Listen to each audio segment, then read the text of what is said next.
Voces del Misterio Express.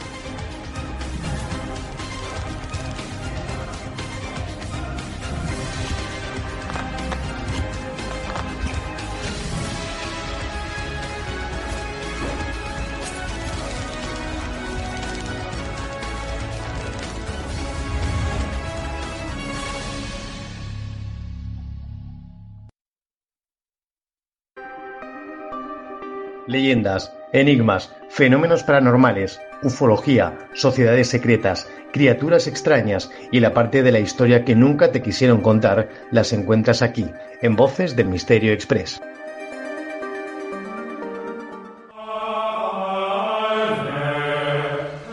...1209 después de Cristo. Hacía mucho tiempo que no recibíamos una visita, hermano Geraldus.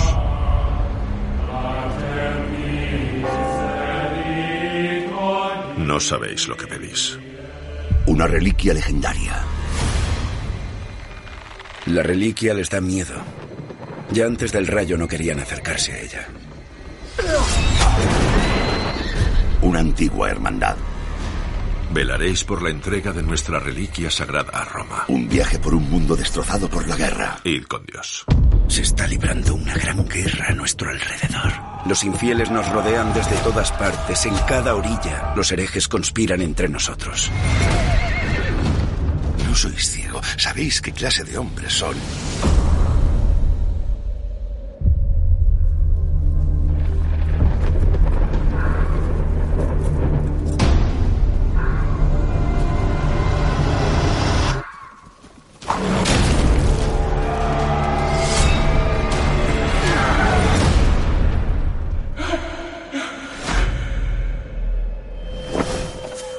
Recuperarla. Tu labor aún no ha terminado.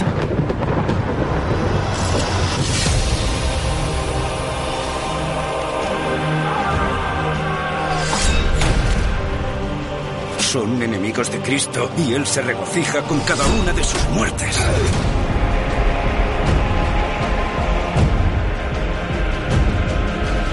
¿Hasta dónde creéis que podréis llegar? El guardián de la reliquia.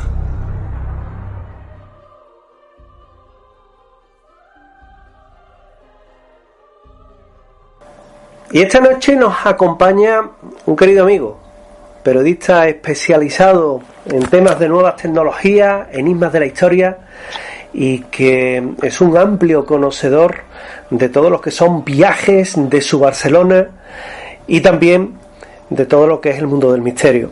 Él es Carlos Mesa, por el que yo reconozco que tengo una particular afinidad y mucha amistad, y que es una persona sumamente conocido en medios de comunicación vinculados al mundo del misterio. Durante mucho tiempo escribió en la revista Más Allá, en Año Cero, en Primera Línea, en Próximo Milenio.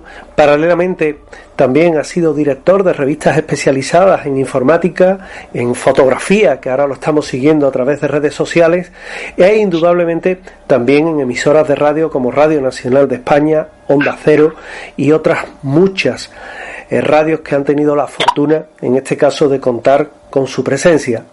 Ha escrito más libros, en este caso Planeta Insólito para Editorial Lulú, o Profecías Maya, Mito y Realidad para Nautilus, pero ahora nos sorprende con un libro muy particular que a mí me ha llamado mucho la atención, y es que para Guante Blanco ha publicado el libro Cómo se falsificó la sábana santa, de cómo un alquimista medieval usó la técnica de la lupa cornata, y que esto va a ser una cosa que nos va a explicar como con otras muchas, y que para ello tenemos esta noche a mi querido amigo Carlos Mesa con nosotros aquí en el programa.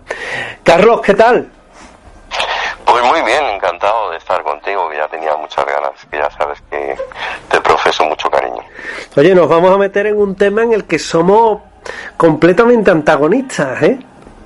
Bueno, pero el respeto lo tenemos, ¿no? Somos amigos. Totalmente. Cuando hay amistad, ya sabes que nos respetamos mutuamente. Totalmente, porque la sábana santa es el objeto de nuestra charla de hoy con Carlos, que es un lienzo que se venera en la Catedral de Turín, en el Duomo, en la Catedral de San Juan Bautista, que les prometo que no es familia, y que se han escrito ríos de tinta sobre este lienzo.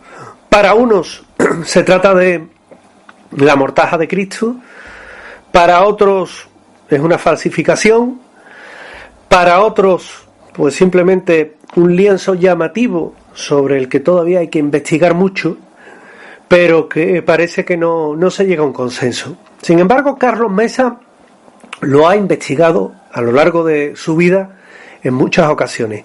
Carlos, cuéntame, ¿cómo te surge a ti la llamada de este lienzo y cuál es tu primer contacto, digamos, bien presencial, bien visual, bien como fuere, precisamente con él?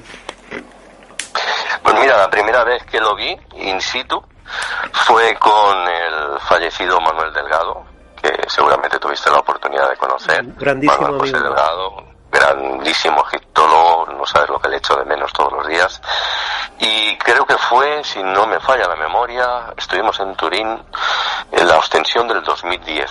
Después hubo una segunda, que no sé si fue 2 años después o 3, ahora no recuerdo muy bien, porque ya ha pasado un tiempo. Y allí me parece que en la segunda ocasión los de la Asociación Sindonológica de Turín habían hecho un escáner digital, y entonces pues a través de una serie de contactos se me proporcionó ese escaneo, esa digitalización, y ya me la miré y me la vi con más detenimiento, ¿no?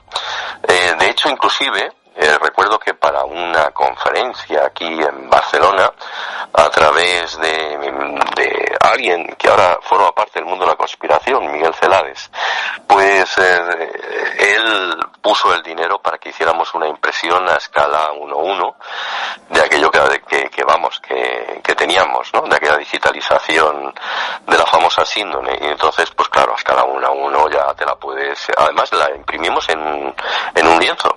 Curioso porque, vamos, es que parecía prácticamente la original, y ya me la pude mirar con más detenimiento. Y una cosa que al menos profeso es, bueno, ya sabes que siempre es bueno tener un cierto escepticismo, ¿no? Y lo que comprobé, y sigo comprobando, es que la mayoría de publicaciones y escritos que hay sobre el tema de la síndrome o la sábana santa, yo diría que más del 90% de los libros escritos siempre es a favor de la autenticidad de la síndrome. Es que apenas hay nada que se posicione de una forma un poquito más racional, o sea, alejándose de lo que es el dogma de la fe, ¿no? Y entonces, como yo, aparte de haber estudiado una licenciatura en periodismo, también en su momento, ya hace bastantes años, me dio por una ingeniería técnica de sistemas informáticos, bueno, pues a uno las dos pasiones, ¿no? El tema de la informática, que me permitió ver alguna cosilla que me chocaba, que si quieres ahora hablamos de ella, ¿no? Como es el tema de la famosa tridimensionalidad que tiene la síndrome. Y bueno, me di cuenta de un pequeño detalle que ahora si te apetece comentamos, ¿no? Pero es que aparte soy presidente de una asociación fotográfica, llevo 15 años, ¿no?, dedicándome al tema de la fotografía, e incluso en la actualidad he hecho un máster en televisión española de temas de comunicación audiovisual, y bueno, me he metido también incluso en el mundo del cine. Y entonces esto me viene al pelo para que cuando alguien empieza a decir, bueno, pero ¿tú quién eres? Si esto lo han estudiado científicos de renombre, pues digo, bueno, pues soy un fotógrafo y alguien que sabe mucho de fotografía.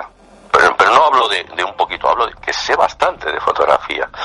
Y bueno, pues empecé a estudiar que los alquimistas medievales utilizaban técnicas de fotografía al uso que hoy en día llamaríamos cianotipias, pero que en aquel entonces se llamaban luna cornata, ¿no?, que es el título precisamente del libro. Y bueno, pues a partir de aquí llegué a una serie de conclusiones. Una serie de conclusiones que evidentemente te llevan a ir analizando el lienzo y demás. Comentabas antes que la mayoría de las publicaciones son partidarias de la autenticidad de la sábana santa. son muchos, quizás porque es un tema, Carlos, que periodísticamente o informativamente hablando desde el mundo del misterio, ¿conviene que siga teniendo misterio? Es que venden mucho. Tú sabes que en el mundo de lo que hoy en día denominamos misterio, se vende más, por desgracia, y que nadie se lo tome a mal, la superchería que no la investigación al uso, ¿no? Y más en estos tiempos que corremos, donde ya nadie se levanta del sofá y se va con una grabadora a grabar. Todo lo hace por búsquedas de internet y se da todo por sabido. Entonces, alguien dice algo, no se comprueba la veracidad de esa fuente, y entonces, que es lo que debería hacer cualquier periodista al uso, y se da por sentado de que eso es así, y después a lo mejor llega alguien, empieza a examinar esa fuente, ve que no es una fuente precisamente fidedigna y que allí no ocurrió exactamente eso, ¿no? Y podemos poner ahí 50.000 casos. Entonces, creo que no deberíamos dar por sabido muchísimas cosas, ¿no? En el caso de la Sábana Santa, por ejemplo, te voy a dar un dato. ¿Por qué se dice que Jesús fue crucificado con clavos? ¿Por qué? Cuando la mayoría de representaciones antiguas, si nos remontamos a las primeras del siglo II, estaban atados con cuerdas, porque los romanos te crucificaban de las 50.000 formas posibles, habidas y por haber, pero con cuerdas inclusive sí, porque la muerte se produce por asfixia, no se produce por desangramiento, y eso quiere decir que estamos dando por hecho de que el hombre de la Sábana Santa debe ser Jesús, porque fue crucificado de una forma que todos damos o creemos entender que ha sido siempre la misma, y realmente nunca ha sido así, ¿no?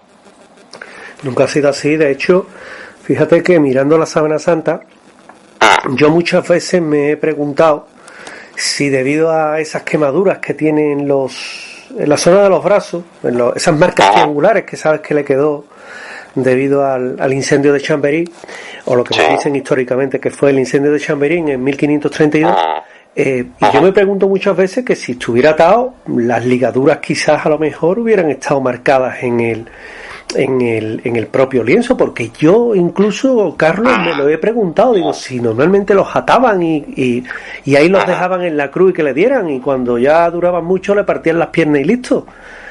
Claro. Parece que es un tanto, ¿verdad? Parece que es un tanto ahí incoherente, ¿no? Por otra parte, Carlos. Sí, pero mira, déjame que te diga una cosita con respecto a la posición de los brazos que acabas de mencionar, que esto es un dato que creo que es importante, ¿vale? No aparecen estas marcas, no aparecen estas ligaduras. Vamos a dar por hecho de que fue crucificado así, ¿no? Que fue crucificado mediante clavos. Vale, mira, haz un ejercicio conmigo, o los que nos estén escuchando que hagan un ejercicio conmigo. ¿Has visto que el hombre de la Sábana Santa se tapa los genitales, ¿de acuerdo? Sí, efectivamente. Y que además tiene los dedos. Un tanto forzado, además. Un tanto forzado, ¿no? Porque además estira muchísimo los dedos y parece que sea uno de esos cuadros del Greco. Bueno, pues tú ponte ahora, tápate los genitales y ya verás cómo tienes la posición de los brazos. Pero tápatelos bien, o sea, no por la parte de arriba, sino como el que aparece allí representado. Si te das cuenta, verás que la posición de los brazos no es relajada como el que aparece en la Sábana Santa. La posición de los brazos estás contraído, estás pegándote ahí lo máximo a lo que es el cuerpo, ¿no? Para poder cubrir precisamente toda la zona de los genitales, lo cual pues va a entender que esa no es la posición correcta de un hombre que está en esa situación, ¿no? Además que lo hayan colocado así, que también dudo mucho que un hombre que haya sido crucificado precisamente por voy a decir una cosa, las palmas, no por el dorset, que es lo que se dice habitualmente, porque la mancha esa que aparece en las manos también se da muy por sentado que está en la zona del dorset, ¿no? Y cuando realmente se está viendo que es un poquito más abajo, y algunos dicen que entonces está en la zona de la diagonal, ¿no? Pero lo que te quiero decir con esto es que allí hay una serie de no sé, ves ahí algunas cosas extrañas que no concuerdan con lo que debería ser la realidad de una crucifixión. Una crucifixión que además era un sistema muy habitual de los romanos, que hay que decir que no era romano, que esto era una práctica ejecutoria de los antiguos fenicios, que ellos lo que hacen es perfeccionarlo, pero no, tampoco es que tuviera mucha perfección, porque al fin y al cabo crucificar a alguien tampoco tiene mucha ciencia, ¿no? Pero teniendo en cuenta que al fin y al cabo vas a matar a una persona ahí arriba. Claro, y esta es otra, porque si hacemos caso a lo que está mostrando el hombre de la sábana santa, esto todavía es algo bastante contrario a lo que es la fe católica, ¿no? Porque una persona que, por ejemplo, un romano, no se le crucifica, como bien acabas de decir, que en todo caso, pues una de dos, o le invitan a, si es alguien así notorio, a suicidarse, ¿no? Como el caso creo que fue de Cicerón y demás, o sencillamente le cortan la cabeza y ya está, nada más, ¿no? Y si sucede eso es sencillamente por una sola razón, porque los romanos, si encontraban a un ladrón, bueno, pues el castigo, según las 12 tablas de la ley romana, era pues darle una serie de latigazos. Y entonces a Jesús se nos comenta que está crucificado junto a dos ladrones, ¿no? Se supone, dos lestai, ¿no? Que es lo que mencionan los evangelios, cuando la palabra lestai, bien traducida, no es precisamente ladrón, sino que es asesino o criminal, ¿no? Y entonces, Gestas y Dimas, si están crucificados, es por un delito muy grave, y es el mismo delito por el que fue ajusticiado Espartaco, es el delito de sedición contra Roma. Por eso a Jesús, Poncio Pilato le va a hacer aquella pregunta de, ¿eres tú el rey de los judíos? Porque depende de lo que me digas, pues entonces estás en contra del emperador Tiberio y por tanto vas a ser acusado de sedición y vas a acabar como la rebelión de Espartaco, o sea, vais a acabar crucificados. Por lo tanto, si Jesús es crucificado, no es por blasfemar, porque yo como Poncio Pilatos, que por cierto, no, de allí de Hispalis, pues como Poncio Pilatos, que sería una persona que se lava las manos completamente, porque él es adorador de Júpiter y otra serie de dioses, por blasfemar, a mí me da, por blasfemar contra el Dios de los judíos, a mí me trae sin cuidado, ¿no?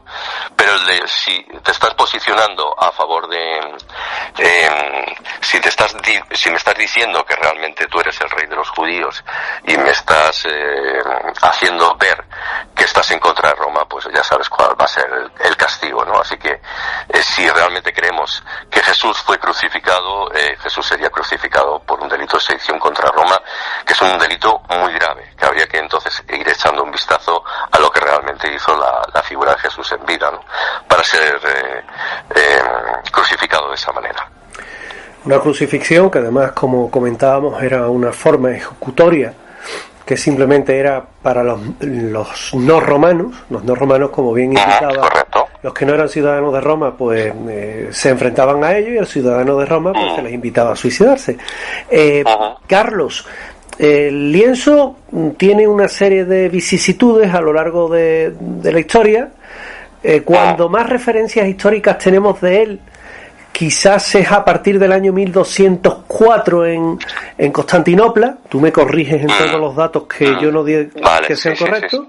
Luego se pierde 150 años, que se cree que está en Atenas, y aparece en Francia.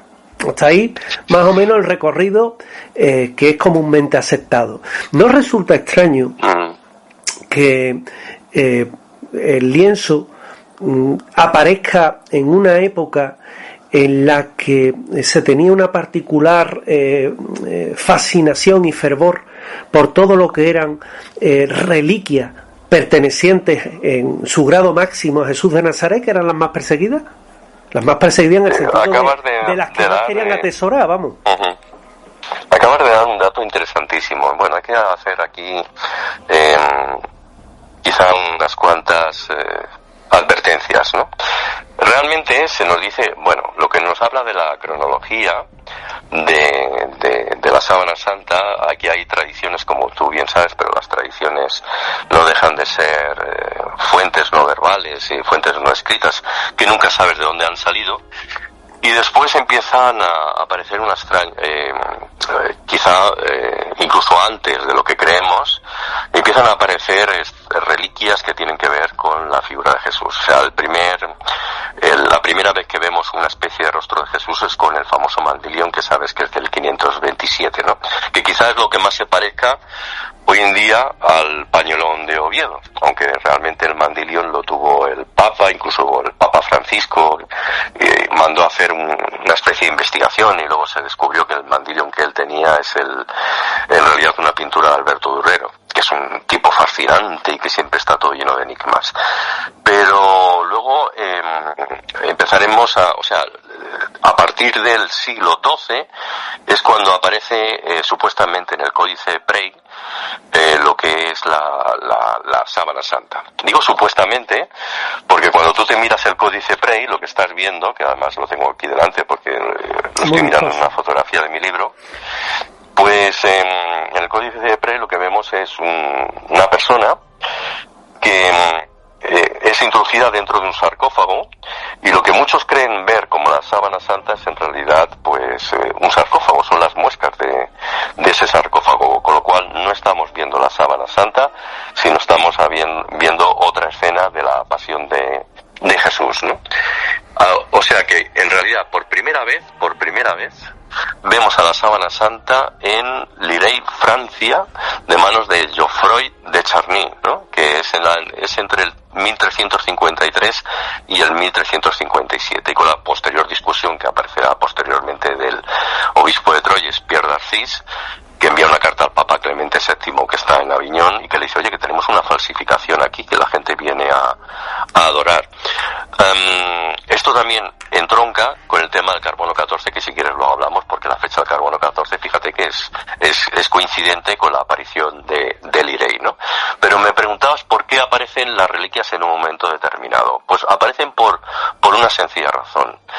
Porque la Iglesia Católica ha convertido la figura del Dios judío, porque evidentemente estamos hablando de dos dioses diferentes, no podemos, porque si no ofenderíamos también a los judíos, y no es nuestra intención, ¿no? Los judíos tienen su Dios, que es Yahvé, igual que los musulmanes tienen su Dios, que es Alá, pero cuando llega el cristianismo, que no dejan de ser una derivación, o como se le llamaba inicialmente por parte de el emperador Constantino, ¿no? Que le llamaba los judíos gentiles. Bueno, los judíos gentiles, por arte de Libirloque, se transforman en una religión completamente nueva, ¿no? Y es entonces cuando, espera que ahora me he perdido un momentito, que me habías preguntado, perdón, por el tema de cuándo aparecen las reliquias, vale. Es entonces cuando va adquiriendo mucho poder lo que es esa incipiente iglesia completamente nueva, y va diciendo lo siguiente: Dios creó al mundo en 7 días. Bueno, 6 y al 7º descansó, ¿no? De ahí que este número 7 aparezca referenciado en la menorá de los judíos. Bueno, pero el cristianismo lo que ha cogido ha transformado la figura del Dios de los judíos en un Dios completamente nuevo. Ahora es Jesús. Y ellos dicen, en ausencia del jefe, que es Jesús, quien administra la tierra somos nosotros. Y esto es importantísimo, porque los únicos que te pueden entregar la tierra en ausencia del jefe, que el jefe es Jesús y nunca está, es la Iglesia Católica. Por lo tanto, incluso para los historiadores esto es importantísimo, y nos han hecho un gran favor. Porque fíjate que cuando tú quieres saber cuándo es la construcción de una cierta vivienda, como los que cobraban el IBI, el impuesto de bienes inmuebles en la época, era la Iglesia Católica, porque la Iglesia Católica decía, esa tierra que está ocupando esa vivienda es tierra del jefe y nosotros evidentemente vamos a cobrar el impuesto correspondiente, tú te vas a la diócesis, le pides el impuesto más antiguo de esa vivienda y ya tienes cuándo se inauguró. Es más, ellos también te decían que te podían excomulgar. Excomulgar era algo peligrosísimo, porque no solamente te retiraban de la fe, que mira, te han retirado y punto, ¿no? Sino que volvían a hacer otra vez lo mismo. Si te excomulgo, esa tierra que estás ocupando la puede reclamar cualquiera. Y por ejemplo, aquí en Cataluña, con Martín I el Humano tuvo un montón de problemas con los franceses cuando llegaron los pogromos judíos, por este motivo, ¿no? Porque les decía, oye, en ausencia del jefe, como nosotros somos los que administramos la tierra, pues ya estamos diciendo a los franceses que podéis venir aquí a reclamarla. Bueno, con esto, ¿qué te quiero decir? pues que a la gente se le va diciendo que no solamente administran la tierra, sino que tienen contacto directo con el jefe y que por lo tanto te vamos a dar unas parcelitas en el cielo cuando te mueras. Y resulta ser que va a llegar el 31 de diciembre del 999 y va a significar el final de los tiempos y bueno, se va a plantar aquí Jesús, como ya sabéis, los católicos creen en la resurrección de las almas en el día del juicio final y entonces que se supone que Jesús cuando venga aquí, pues todo el mundo que esté muerto se levantará de sus tumbas como si fueran zombies y se irán a su diestra, ¿no? No, realmente parece que nos olvidamos de los dogmas de fe, pero es que si eres católico tienes que creer en estos dogmas de fe, ¿no? Y entonces resultó ser que llegó el 31 de diciembre de 1999, no se había caído el cielo encima de la gente y el 1 de enero estaban todos vivos. Y entonces la gente perdió la fe. De repente perdió la fe porque se sentían engañados y además habían pagado por tener esa parcelita en el cielo, cosa que al final ese dinero nadie se lo devolvió. Entonces, ¿qué hizo la Iglesia Católica para que la gente volviera de nuevo al redil? Empezó a decir que tenían reliquias de santos, que tenían un brazo de no sé quién, la cabeza de Pablo de no sé cuánto, el dedo de la santa de no sé qué, el prepucio de Jesús, los pañales de Jesús, la sangre del santo no sé cuánto, y que todo aquello era mágico. Cosa que hasta ese momento la Iglesia había dicho que todo lo que tuviera que ver con lo mágico, vamos, era pecaminoso, ¿no? Y de repente todo lo mágico vuelve a las iglesias y la gente que no sabe de dónde vienen esas enfermedades, pues lo que hace es volver a las iglesias pensando que tocar el brazo del santo o de la santa, que es una cosa para mí de lo más obsceno, ¿no? Tener allí un cadáver troceado de un muerto, ¿no? Pero bueno, eso lo que hacen es hacer que la gente pues crea que aquello como es mágico, pues le devolverá, le quitará esa enfermedad que padece, ¿no? Por eso aparecen tantísimas reliquias respondiendo a tu pregunta durante un periodo determinado. Carlos, de la Sábana Santa se ha dicho mucho. Se ha dicho que era una pintura, se ha dicho que estaba hecho por vaporigrafía, se han dicho diferentes hipótesis y todas, bueno, pues todas han creado una gran controversia. Nos dedicamos a una de ellas para ir descartando y acercarnos precisamente al objeto de tu libro. ¿Es una pintura de la Sábana Santa? No lo es. Hay dos formas si yo, por ejemplo, alquimistas hay dentro de lo que es la Iglesia Católica, porque siempre hay gente que dice, bueno, ¿y por qué van a contratar a un alquimista? Porque Alberto Magno, el monje, era un alquimista. Y tuvo además un montón de problemas porque Alberto Magno estuvo usando cadáveres, ¿no? Entonces, si tú le encargas a un alquimista de la época la falsificación de una sábana, que también hay bastante controversia, porque si te miras el Evangelio de San Juan no habla de sábana, habla de lienzos mortuorios, ¿no? Que es otra cosa completamente diferente, y es el único sitio donde se menciona que José de Arimatea, que por cierto la palabra Arimatea tampoco designa una región, la palabra Arimatea viene del hebreo y significa sepulturero. Bueno, pues con José el sepulturero se lleva supuestamente ese cadáver, ¿no?, a una cueva de su propiedad y le dan entierro a través de unos lienzos mortuorios, que yo dudo bastante que el cuerpo se recuperara, porque yo soy muy de la opinión de lo que dice el catedrático Antonio Piñero, de que, bueno, cuando se producen ciertos delitos y delitos muy graves, jamás de los jamases se entregan los cuerpos a las familias. Eso está completamente prohibido, y según qué delitos, como es un delito de sedición, eso no se va a producir jamás. O sea, lo que se hacen siempre es tirar el cadáver a la fosa común que está al lado del vertedero. O sea, con lo cual incluso te puedo decir dónde debieron arrojar el cuerpo de Jesús, pero eso sería otra cuestión, ¿no? Volviendo otra vez a la pregunta que me habías hecho, que es la pregunta, perdóname, que era, que hoy estoy un poco así. No te preocupes. Espeso. Descartamos que sea una pintura. Exacto, descartamos que sea una pintura, porque solamente caben dos posibilidades. Si yo, como monje u obispo, ¿no?, o quien sea quien realizara el encargo, te pido que me hagas una falsificación, y una falsificación que sea completamente realista. ¿Me la puedes hacer por pintura? Sí, pero la gente se va a dar cuenta. Porque la pintura en aquel momento, pues todavía no estamos en la época de los pintores flamencos, o sea, es bastante tosca, ¿no? Y además esto no va a aguantar el paso del tiempo.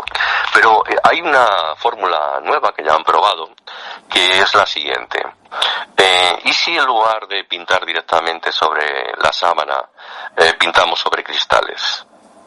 Eso, bueno, ¿y esto cómo funciona? Pues muy sencillo, como tampoco tienen cristales enormes, pero el cristal sí que ya lo utilizan, como sabes, en la Edad Media, lo que se puede hacer es usar algún tipo de tintura sobre lo que es, que ya se conoce, la tinta se conoce perfectamente, sobre el cristal, y ir haciendo trocitos que van a componer un collage, y se colocan sobre una sábana que está impregnada sobre algún tipo de emulsionante, como pueda ser, por ejemplo, el betún de Judea. Ese sistema se va a exponer al sol durante aproximadamente unos 20 minutos. Si te das cuenta, es el mismo sistema que se utiliza con la cianotipia actual. Y el resultado es que una vez levantas aquello, que seguramente estaría expuesto sobre algún tipo de tabla, te lo llevas a la oscuridad, y allí tendrías que dotarle de algún tipo de fijación. Lo que pasa es que en la Edad Media esas fijaciones no se conocen todavía. Eso va a venir posteriormente, más tarde, en el mundo de la fotografía. Si se hubiera producido la fijación, se hubiera positivado, cosa que está en negativo. Con lo cual, eso quiere decir que para que no se estropee, el resultado siempre tiene que estar a oscuras. Si te fijas en las ostensiones de la síndone, nunca se expone al sol, siempre está en la más absoluta de las oscuridades, ¿no? Precisamente para evitar que aquello se vaya deteriorando al uso, ¿no? Entonces, ¿qué tenemos? Tenemos un negativo, y tenemos un negativo muy peculiar, porque al exponerlo al sol, lo que se va a hacer es que no se define. No queda bien definido, queda así como acuoso, queda como en formato acuarela, lo que es el resultado. Cosa que viene muy bien, porque así tampoco se nota mucho bien cómo se ha producido, ¿no? Y a partir de aquí, pues, este sistema, que es un sistema, ya ves, que es de lo más sencillo, que lo conoce cualquier alquimista en la Edad Media, va a traducirse en que cuando se hacen estas investigaciones de hoy en día por estos grupos modernos, ¿no?, que todos ellos son católicos, esto ya te lo digo, con lo cual, para mí, cuando se producen ciertas investigaciones, y sobre todo con gente que es muy ultracatólica, pues ya me puedo imaginar cuál va a ser el resultado de la investigación, ¿no? Si se hubiera producido realmente por un grupo interdisciplinar, donde son a lo mejor ateos o agnósticos, pues bueno, entonces las cosas me las tomaría un poquito más en serio, ¿no? Pero, claro, el resultado es que aquí aparecen isotopos radioactivos de no sé qué. Bueno, claro, lo que estás viendo es el resultado de haber estado expuesto al sol, por eso te aparecen esos isotopos que estás viendo por ahí. Pero es que hay más cosas dentro de la sábana santa que evidencian que aquello se trata de algún tipo de falsificación. Hay otros elementos, evidentemente. También se ha dicho de la sábana santa, Carlos, que podía ser una protofotografía. Es decir, es una protofotografía. Se conocía, el principio de la cámara oscura se conoce desde el año 711 por los musulmanes. Pero no es cámara oscura, ¿eh? Sobre todo que alguien diga, bueno, es que la cámara oscura se conoce. Sí, la cámara oscura se conoce desde los tiempos de Aristóteles. Pero no es cámara oscura, ¿eh? O sea, estamos hablando de algo parecido a la cámara oscura, ¿eh? Simplemente superposición de vidrios tintados al sol, que es un principio muy parecido al de la cámara oscura, pero que hoy en día llamaríamos clorofilia o cianotipia, o bueno, recibe diversos tipos de nombre. Y ahí es donde nos paramos, Carlos. Por ahí te orientas tú en el libro. Recuerden que estamos hoy hablando del libro de mi buen amigo Carlos Mesa sobre la falsificación, bueno, el cómo hacer precisamente una sábana santa, en concreto un libro de la editorial Guante Blanco, de su autoría, que se titula Cómo se falsificó la sábana santa, de cómo un alquimista medieval usó la técnica de la lupa cornata. Nos quedamos ahí, nos quedamos con ese experimento, vamos a llamarlo así, porque me imagino que esto tampoco estaría al alcance de mucha gente, ¿no? Explícanos un poquito cómo llegas a esa conclusión, Carlos. Porque estuve investigando sobre alquimistas y entonces de repente, pues bueno, lo explico en el libro, aparecieron varios alquimistas que ya habían utilizado la técnica de la luna cornata, ¿no? Que además es fácil de ver, cualquiera que haga una búsqueda por Google lo va a encontrar de inmediato, ¿no? Lo que es la luna cornata y derivaciones de la luna cornata, porque no se tienen que hacer únicamente con sales de plata, que no hay sales de plata dentro de lo que era la sábana santa, sino que también se puede hacer, como he dicho, con betún de Judea, que deja ese toque así como muy amarillento, ¿no? Se puede hacer de diversas formas. Explico todas las formas habidas y por haber dentro de lo que es el libro. Pero el libro, bueno, pues como te digo, te da pues una serie de... Lo que voy haciendo sobre todo es ir desmitificando poquito a poquito a través de todas estas evidencias que se dan por demasiado sabidas, pues ir desmitificando todo lo que hay, ¿no? El tema de los pólenes, el tema de la fotografía, ya hemos visto que evidentemente se trata de una fotografía y se da cuenta de ello en 1898 Secondopía, que está ante un negativo, por lo que te acabo de comentar, porque realmente es un negativo. Luego me voy dando cuenta, hablando pues con médicos forenses, del tema de la sangre, que esto no es una sangre que para nada pertenezca al tipo sanguíneo habitual de los judíos. Y bueno, voy el problema que hay en el rostro, que si realmente hubiera estado la sábana expuesta o encima de un rostro, pues nos hubiera salido como la máscara de Agamenón, ¿no? Con las orejas bastante distanciadas entre sí. Luego este tema de la tridimensionalidad, que es que no hay ni por dónde cogerlo, el tema de la tridimensionalidad. Si es en el 1977 la maquinita aquella del VP8, que es la que utilizan hoy en día esta máquina, los conceptos de esta maquinita, por eso te digo que sé de informática un ratito, ¿no? Es el filtro relieve de Photoshop y algunos de estos conceptos han sido introducidos dentro del software del Blender, ¿no? Con lo cual, coges cualquier imagen en 2D, la pasas por el filtro relieve de Photoshop y te la convierte en 3D. Entonces dices, esto no es ninguna evidencia, esto es una chorrada y una tontería como la copa de un pino. Hay que preguntar a un informático antes de decir ciertas barbaridades. Entonces te vas dando cuenta de que hay demasiadas evidencias en contra de la autenticidad de lo que estamos viendo. Pero simplemente es una cuestión científica, nada más. Si es que hay que saber de ciencia y preguntar a los que realmente deberían saber, a un fotógrafo, como es en mi caso, a un informático, a un médico. Y bueno, lo que se hace es sencillamente, pues cada uno, en función, por lo que veo, de la fe que cada uno tenga ahí, pues intentar tirar solamente por un cierto derrotero, ¿no? Que eso no implica nada. Cuidado, yo no me estoy metiendo para nada con la gente que tenga fe, pero esto lo digo lo digo ahora y lo seguiré manteniendo. Quiero decir que si tú quieres creer que Jesús era un gran profeta o era un dios, pues oye, pues quédate con el mensaje, ¿no? Que es realmente lo importante, porque tienes que creer que algo que se encontró en el siglo XIV y que además está atestiguado por 3 laboratorios diferentes, que es del siglo XIV, tiene que ser el cuerpo, bueno, tiene que ser la sábana la que se envolvió el cuerpo de Jesús. Es que vamos, no sé, es algo a mí que se me escapa de mi razonamiento, ¿no? Sin embargo... Y que por cierto lo del carbono 14 tiene mucho que decir. Sin embargo, Carlos, se dijo que el VP8 lo que hacía era tomar las imágenes que se hacían en ultravioleta a través de los satélites, y que en función de la escala de grises, era como se determinaba lo que era la distancia que había desde el satélite a la superficie marciana, y eso te iba dando diferentes valores que generaba esa información tridimensional. Sí, correcto. Pero bueno, tengo por aquí incluso el cálculo, tengo aquí incluso hasta la fórmula que se utilizó para el VP8. Esta fórmula actualmente se utiliza para programas, no sé si conoces GIMP, que es un programa así de open source. Bueno, pues el GIMP también, incluyendo el Photoshop, utilizan este algoritmo, ¿no? Que lo que hace es convertir cualquier imagen, como te acabo de decir, 2D utilizando este supuesto razonamiento. O sea, se llama mapa de desplazamiento en realidad, lo que acabas de decir. Mapa de desplazamiento que era al principio precisamente, que se nos ha dicho en muchas ocasiones que incluso que la NASA había... Yo cuando doy una conferencia de la Sábana Santa también lo dejo claro, que la sábana no ha sido investigada por la NASA. Eso es una cosa que... No, para nada. Que se deja bien claro.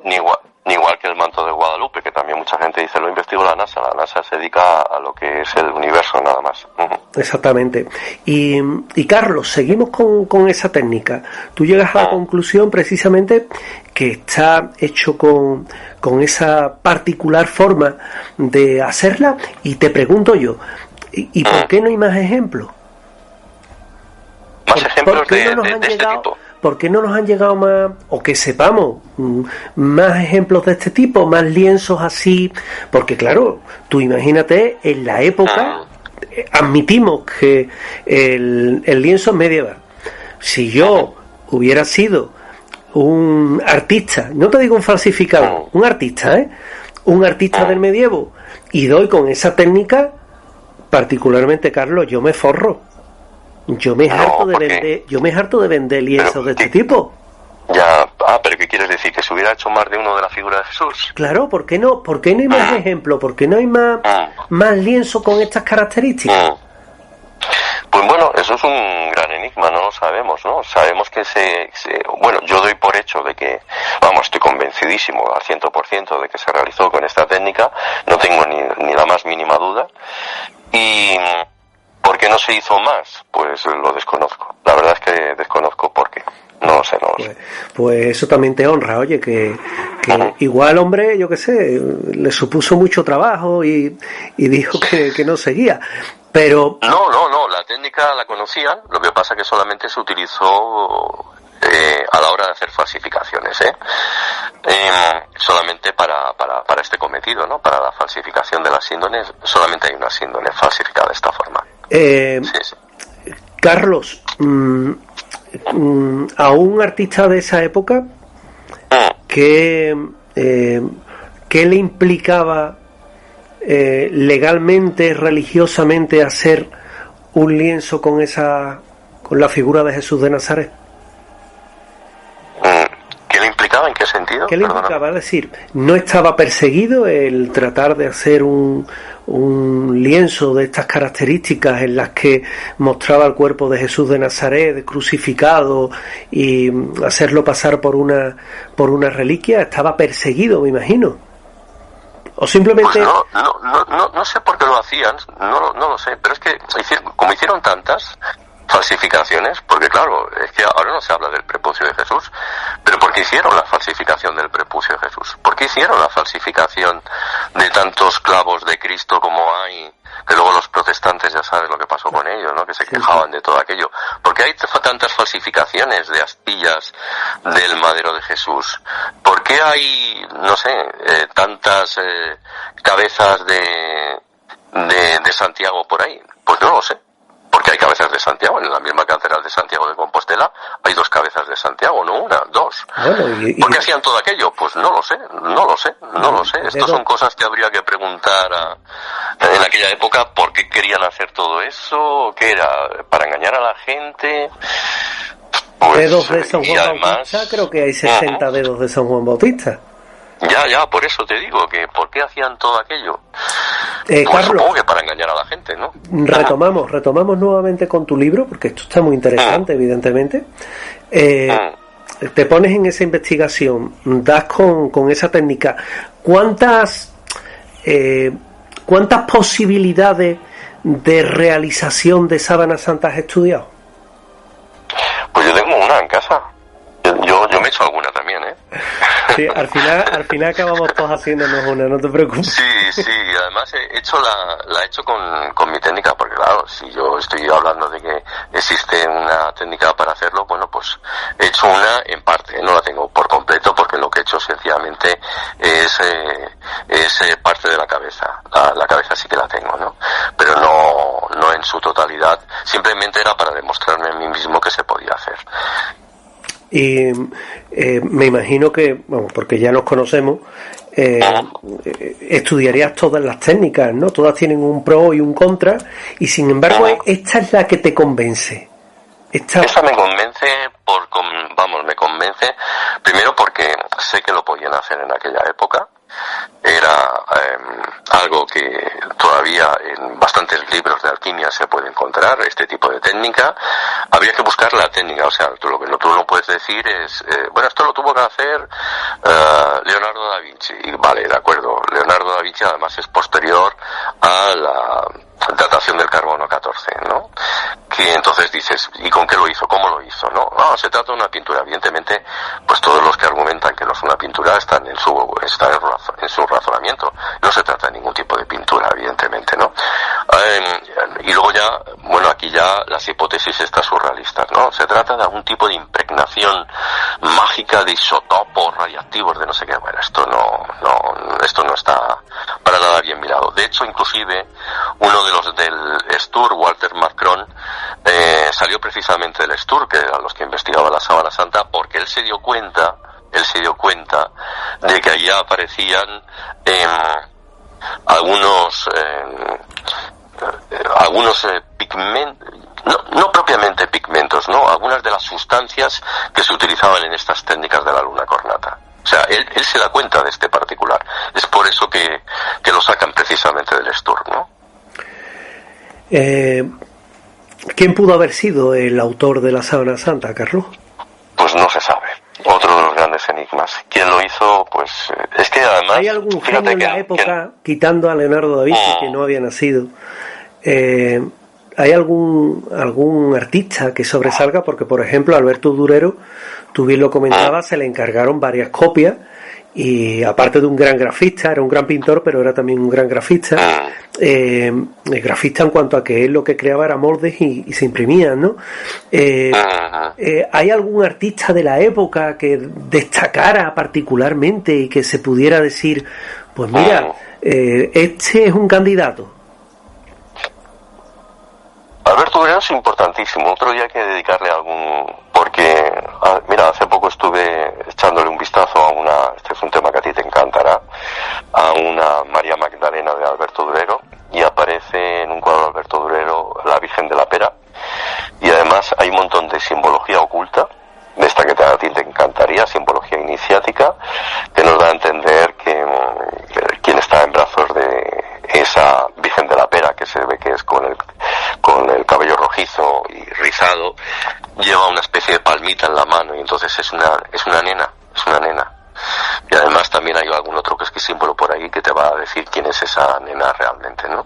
Entonces Alberto Durero es un tipo muy particular, que hace unas cosas muy, muy, muy chulas, muy iniciado también, porque tiene ahí alguna que otra plancha que da a entender que debió estar metido en alguna de estas órdenes iniciáticas. Y después están los discípulos de Alberto Magno, que como sabes es de Colonia. Este hombre falleció en el 1280, era un fraile dominico alemán, y estos discípulos de Alberto Magno, ya conocían este tipo de técnicas. Pero claro, es que en aquella época piensa que los artistas no se les ve demasiado bien, ¿no? Hoy en día consideramos a los artistas gente realmente importante, pero en aquella época ser artista no era quizá demasiado bien visto. Si te das cuenta, la mayoría de obras de arte, inclusive en el Renacimiento, no están firmadas. Es que no están firmadas. Por eso es muy difícil a veces averiguar por parte de los datadores de quién proviene una determinada obra. Solamente de vez en cuando alguno de estos grandes artistas le daba ya, porque se mosqueaban, ¿no? Ellos mismos, Miguel Ángel llegó un momento en que se mosqueó porque le decían que como era que tan joven había hecho aquella famosa Piedad, que eso era imposible, y el tío se mosqueó y firmó la Piedad. Y Miguel Ángelo de Merici, Caravaggio hizo lo mismo, ¿no? En la sangre que brota de la cabeza de San Juan el Bautista, pone ahí su nombre de Caravaggio, ¿no? Miguel Ángelo de Merici, ¿no? Pero vamos, es que es muy difícil, porque la mayoría de artistas es que no firman nunca. Y entonces, ¿por qué íbamos a saber quién hizo la sábana santa si el artista es lo menos importante? Claro, me imagino que además, como tú bien indicas, al fin y al cabo lo que destacaba iba a ser un trabajo que En cualquiera de los casos lo que no interesaba era que se supiera quién lo había hecho, lógicamente. Claro. Y además te pagan y punto. Pagan bien, pues venga. Claro. En aquella época que se debía ser muy difícil vivir, me imagino que si tienes unos ciertos conocimientos, oye, pues tú me pagas y yo te hago lo que tú quieres que te haga, ¿no? En la actualidad, Carlos, el lienzo, tú sabes que el Vaticano ha dicho que no es materia de ciencia, sino que es materia de fe. Con esto te vienen a decir que pasan olímpicamente de autorizar nuevas pruebas. Correcto. ¿Tú crees que...? Una pena, sí, porque... totalmente, es cierto. Porque la prueba del carbono 14, está muy avanzada. Háblame de ella, que me la has referido antes varias veces y creo que nos la dejamos atrás, porque Anastasio Ballesteros, cuando dijo aquello de la Sábana Santa, bueno, las muestras de tomadas eran del medievo, poco menos que la Estampa, la República, el Corriere della Sera, todos los periódicos de la época rápidamente lanzaron hasta una edición especial. Aquella prueba del carbono 14 que se le hizo a la Sábana Santa, hoy día sería apta, sería válida. ¿Y cómo ha evolucionado el carbono 14 a lo largo de este tiempo? Porque pues ha pasado muchísimo, 40 años, claro. Sí, tanto y tanto. Pues sería ideal que la Iglesia Católica, claro, a la Iglesia Católica también le pasa una cosa, a veces se viene arriba, y le pasó con el mandilión de Alberto Obrero, ¿no? Que mandaron a examinarlo, pensándose en que, bueno, pues que iba a demostrar aquello que realmente fue la que estuvo encima de, según el Evangelio de San Juan, sobre el rostro de Jesús, y bueno, al final, pues mira, se vinieron demasiado arriba y les pasó lo de siempre, ¿no? Oye, que esto es pintura, y un trazo muy parecido al de Alberto Obrero. Bueno, pues yo creo que se vinieron arriba y dijeron, pues sí, venga, va, adelante, ¿no? Y luego se dieron de bruces con la auténtica realidad. Lo bueno, lo ideal sería que es que hoy en día, antes se requerían muestras muy grandes para la prueba de carbono 14, porque en el año 77 se mide lo que es la desintegración radiactiva de los átomos, ¿no? En la conversión del carbono 14 al carbono 12, ¿no? Mediante lo que es la prueba aquella con nitrógeno y demás. Bueno, ahora se hace con espectrometría de masas con acelerador. O sea, imagínate. La cosa es, estamos hablando de otra cosa mucho más precisa, y que además, en lugar de requerir muestras muy grandes, requiere, ahí está lo bueno, miligramos nada más. Miligramos. Es decir, que no es que, como antes, que es una pena, ¿no? Te miras la Sábana Santa, después de quitar el paño de Holanda, que esto es importante, que hay gente que dice, esto se hizo sobre el remiendo de las monjas, perdona, que se ha retirado ya el paño de Holanda y se sigue viendo el cortecito allí en la parte de abajo, se hizo sobre el original, y se envió a 3 laboratorios diferentes que no se conocían entre sí. Tengo por ahí los nombres de los laboratorios, pero claro, el trocito es bastante grande.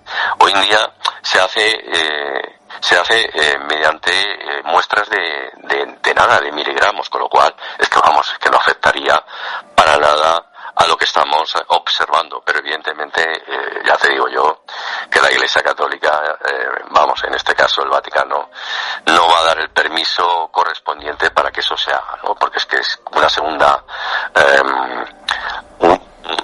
datación que te volviera otra vez a decir, oye, que esto es del 1300 y algo, pues ya te lo desinfla por completo, ¿no?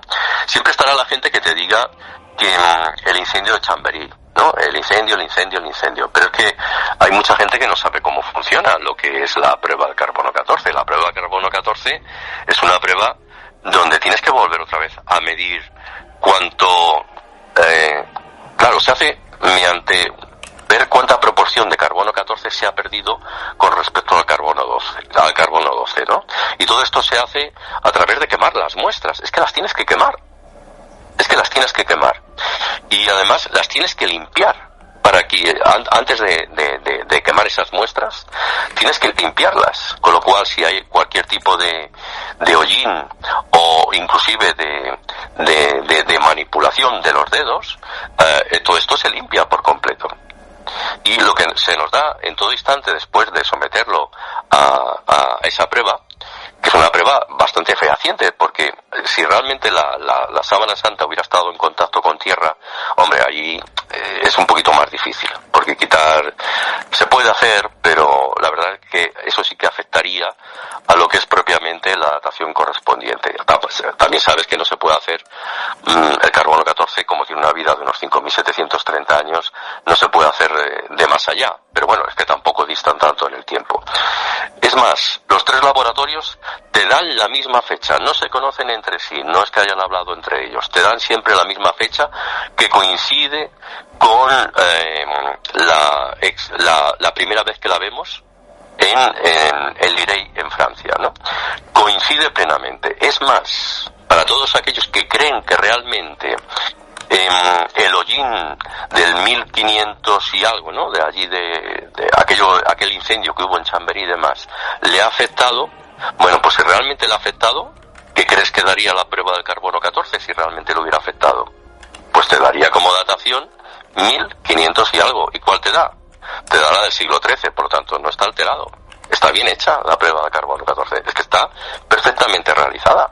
Que si quieres una segunda revisión, pues muy fácil, lo hacemos con la técnica actual de la espectrometría de masas con acelerador.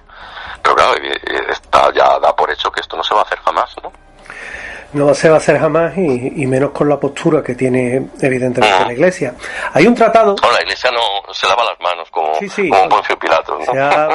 Así, si algún día se descubre que no es verdad, pues siempre dirán, oye, que nosotros lo dijimos, ¿eh? Aquí decimos por Andalucía que se ha salido por la tangente, ¿no? Ha hecho una decisión salomónica, pero que la decisión salomónica te lleva a un callejón sin salida.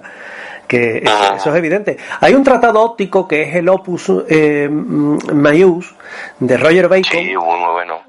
Buenísimo. Donde se alude un poco a la técnica de la luna cornata, precisamente. Sí. Además tuve la oportunidad de leerlo. Lo tenemos en el Museo del Cine de Girona, aquí en Cataluña, que está expuesto además y se puede consultar. Y es buenísimo, ¿eh? Esto es fantástico. A mí me encanta, no solamente habla de esta técnica, sino que también te habla de las famosas linternas mágicas. Y bueno, es apasionante, un libro apasionante. Y se estudiaba en la universidad, es curioso, ¿eh? Sí. Eso se estudiaba en la universidad, sí.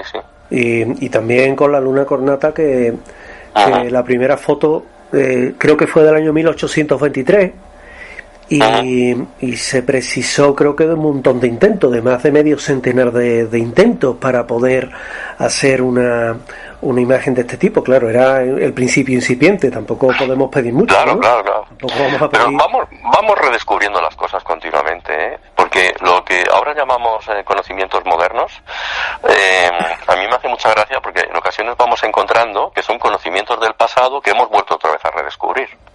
O sea que no son propiamente descubrimientos, ya lo sabes tú, son cosas que habíamos perdido y que volvemos por la razón que sea a descubrir de una forma diferente. Lo digo porque parece como que la fotografía haya nacido por Nietzsche ahí en el 1800 y algo, y la fotografía lleva con nosotros toda la vida, ¿no? De hecho, el tema de la luna cornata, hay un tratado que de cámara oscura y ya se había inventado en Bagdad o Irak en el siglo VI, creo. Es decir, que estamos ahí. Sí. Luego hay un tratado óptico de Alhazen que es del año 965. Es decir, que... Correcto. Nos vamos a encontrar con un proceso... Por eso te decía que son conocimientos que vienen de muy antiguo. Conocimientos interesantísimos, porque todo lo que son estas técnicas van a servir inclusive para que cambiemos la forma de pintar. Piensa que cuando llega el Renacimiento, o un Renacimiento tardío, la forma de pintar cambia completamente, porque se empiezan a utilizar las cámaras oscuras. Y es un tema apasionante, amigo, porque resulta ser que los pintores se iban con una especie de cajas gigantes subidas encima de un carro y donde se ponían dentro de lo que es aquella caja gigante de madera con un orificio a ver qué es lo que se proyectaba desde el exterior al interior de lo que es la caja, y lo que se proyectaba era una imagen completamente invertida, ¿no? Entonces se colocaba un lienzo allí y con una un carboncillo, se iba repasando pues todo el perfil de lo que se estaba proyectando. Después, posteriormente, se sacaba aquel lienzo y se ponía encima de un caballete y, oye, lo único que te falta es colocar el color, ¿no? Y claro, pasamos de una pintura completamente tosca a un hiperrealismo brutal gracias a los conocimientos de la cámara oscura, que también estaban en posesión esos conocimientos de ciertos pintores. No al alcance de todos, pero sí de algunos, ¿no? Y que además era un conocimiento que, como decía Carlos, se ha ido avanzando, porque si no hubiéramos avanzado, todavía estaríamos pegándonos palos en las cavernas. Esto es una cosa que es lógica. Hablamos con Carlos Mesa, hablamos de su libro, Cómo se falsificó la sábana santa para guante blanco, y de cómo un alquimista medieval usó la técnica de la lupa cornata. Solo me resta... Luna cornata. Luna cornata. Solo me resta... Por si alguien lo busca por ahí por internet. Que además es accesible. ¿Cuál fue, por tanto, el proceso que se llevó a cabo, el proceso de falsificación que se llevó a cabo para hacer la sábana santa, según expones en el libro, Carlos? Pues una tabla de madera larga, una sábana enorme, que además ahí tenemos un problema porque la técnica de cosido de esa sábana no es en realidad la técnica habitual de los judíos del siglo I. O sea, otro dato más que nos da a entender que no es que ese tipo de tejido no podía ser el tejido del siglo I, ¿no? Después unos cristales pintados con la representación de la supuesta crucifixión de Jesús, según el entendimiento que tuvieran. Evidentemente hay que hacer ciertas cosas ahí que quizá no sea lo más adecuado, como por lo que hemos hablado, ¿no? De cubrir los genitales, cosa que si una persona ha sido crucificada, pues seguramente tendrá tétanos y va a ser difícil colocarle las manos de esa manera. Pero bueno, oye, que nada, que lo hacemos así porque Dios no se puede presentar ante el mundo, o el Dios de los cristianos se puede presentar ante el mundo enseñando ahí los genitales, ¿no? Hay que hacer tanto la parte delantera como la parte trasera, cosa que también presenta un problema porque la longitud del personaje de la parte delantera no coincide con la longitud de la parte trasera, ¿no? Pero bueno, lo dejamos allí alrededor de unos 20 minutos, lo colocamos durante unos días el resultado en la oscuridad y luego se lo presentamos. Vale, y hay que decorarlo con sangre. Sí, porque si no da avisos de realidad, claro. Y entonces pues lo que se hace es introducir un tipo de sangre que es, como tú bien sabes, la sangre AB, que para nada es la sangre de un judío del siglo I. Es que tengo por ahí el dato, ahora no tenía que buscar, pero vamos, el dato es que, vale, aquí lo tengo. El AB para los judíos no alcanza ni el 1% de la población. Fíjate lo que te digo. El grupo sanguíneo más extendido entre los judíos es el universal, 37%, y el A positivo, el 34%. Claro, evidentemente, si tienes que hacer una falsificación, no vas a coger a un cristiano y vas a coger su sangre y la vas allí a esparramar, porque si no, eso sería una herejía totalmente. En la época tampoco se sabía de los grupos sanguíneos. No se conocen los grupos sanguíneos, pero no vas a utilizar...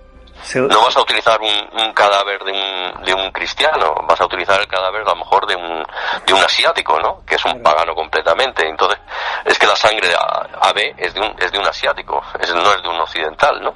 Y entonces, pues bueno, utilizas esa sangre sin saber, evidentemente, no tienes por qué saber tipos sanguíneos, pero no vas a cometer una herejía de utilizar la sangre de un buen cristiano. Y entonces, pues bueno, esparces esa sangre por allí. Luego, evidentemente, ahora hemos sabido que esa sangre no puede ser de un judío de la época porque no es la sangre de un judío, vamos, así de claro. Y nada, y ya está, ya tienes el resultado, ¿no? Y ese resultado, pues, se lo darías al obispo correspondiente, no sé si el de Lirey o alguno anterior, más o menos por aquella época es cuando aparece, y a partir de aquí, pues, una reliquia más que servirá para que la gente se aproxime a la Iglesia y a ver si de esa forma retomamos la fe de todos estos que se nos han descarriado, ¿no? Y así es como funciona el tema, claro.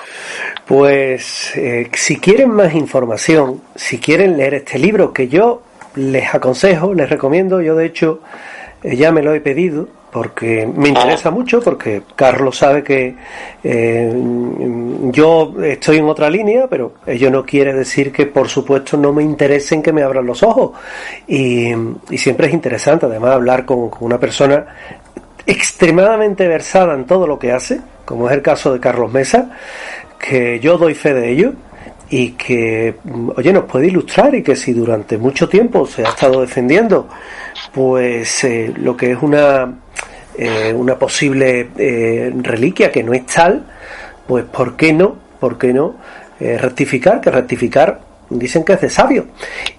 Por eso, y no por otra cosa, pues siempre es interesante leer a Carlos Mesa. Recuerden que se trata de la editorial Guante Blanco, que es un libro fantástico que se llama Cómo se falsificó la sábana santa, de cómo un alquimista medieval usó la técnica de la luna cornata, y que les garantizo que si les ha interesado, que si les ha apasionado este ratito con el que hemos estado hablando con él, y que indudablemente es un tiempo limitado porque en radio pues siempre estamos un poquito limitados, pues mucho más les va a interesar leerlo, porque van a poder ver, repasar y volver a leer todo aquello que nos cuenta, todo aquello que nos dice, y que para mí particularmente tiene muchísimo interés. Carlos, compañero, amigo, para mí como siempre ha sido un enorme privilegio tenerte aquí en este programa, que nos hayas hablado de un tema que nos une a ti y a mí, y que no necesariamente nos tenemos que liar a gorrazo los dos, que créeme que hay quien se lo esperaría, pero no va a ser el caso. Y para nada, yo te admiro muchísimo, te tengo mucho cariño, y además siempre que nos dedicamos, entre otras cosas, a hacer cosas parecidas, porque tú también tienes tus tours por aquí, por Sevilla y alrededores, y cada vez que alguien me pregunta, oye, quiero ir allí a Andalucía, ¿me recomiendas a alguien? Siempre digo, hombre, Bauti, es que, vamos, si no vas a él, te pierdes un montón de cosas. Y sobre todo, una cosa que quiero incidir, porque aquellos que no se hayan escuchado pueden pensar, wow, que este hombre debe ser, yo que sé, un peligroso comunista ateo, ¿no? Para nada que he querido ofender a nadie, ¿eh? O sea, no. Quiero decir que la creencia en que si tú quieres creer que Jesús es el Dios, oye, pues allá tú con tu fe, que quiero decir que yo no me voy a meter para nada en las creencias personales de cada uno. Simplemente he puesto en evidencia que independientemente de las creencias que tenga cada uno, pues oye, el razonamiento de la ciencia pues nos está dando a entender que estamos viendo otra cosa, simplemente esto. Pero el mensaje de ese Dios que cada uno tenga sigue estando ahí, que es lo más importante. Yo te garantizo que ha sido una de las charlas más instructivas y más educativas que he tenido en radio, que más atento he estado, porque la verdad es que siempre me apasiona lo que tú bien dices, que como bien indica Carlos sobre mi persona, yo lo aplico sobre él. Ir a Barcelona y no disfrutar de una de sus rutas, pues evidentemente es un pecado mortal, ¿no? Porque yo te estoy esperando todavía, Ay, amigos, si es que yo tengo una agenda, pero es un auténtico apasionado de estos temas. Yo disfruto mucho con él. Cada vez que tiene un apartado ahora de fotografía, que también lo estoy disfrutando mucho, que es un auténtico experto, él lo ha dicho, y esto no es autobombo ni pegote, porque es que es verdad, tiene un espacio dedicado a la fotografía que es una auténtica joya, y que yo les recomiendo, que tienen sus redes sociales en Carlos Mesa, que tiene su página web, Carlos Mesa, todo seguido, y que en cualquiera de los casos siempre va a ser un honor tenerte y charlar contigo de esta forma tan instructiva en este programa. Carlos, un fortísimo abrazo, amigo. Pues muchísimas gracias a mí por estar aquí, que me apetecía mucho, la verdad. Es un placer estar contigo porque eres una persona maravillosa, excepcional, un buen investigador, de los mejores que ha dado este país, y bueno, pues así que un lujazo estar esta noche contigo. Fuerte abrazo.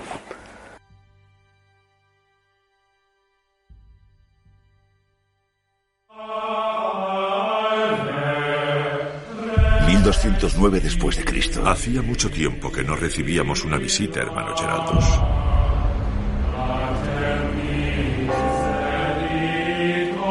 No sabéis lo que pedís. Una reliquia legendaria. La reliquia les da miedo. Ya antes del rayo no querían acercarse a ella. Una antigua hermandad. Velaréis por la entrega de nuestra reliquia sagrada a Roma. Un viaje por un mundo destrozado por la guerra. Id con Dios. Se está librando una gran guerra a nuestro alrededor. Los infieles nos rodean desde todas partes, en cada orilla. Los herejes conspiran entre nosotros. No sois ciego. ¿Sabéis qué clase de hombres son?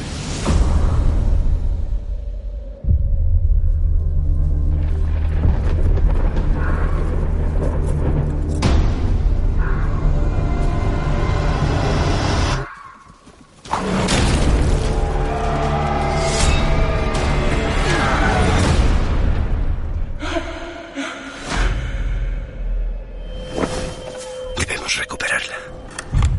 Tu labor aún no ha terminado.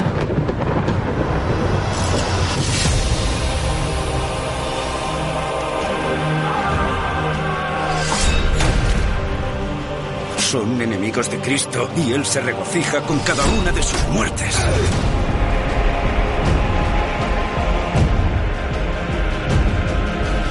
¿Hasta dónde creéis que podréis llegar? El guardián de la reliquia.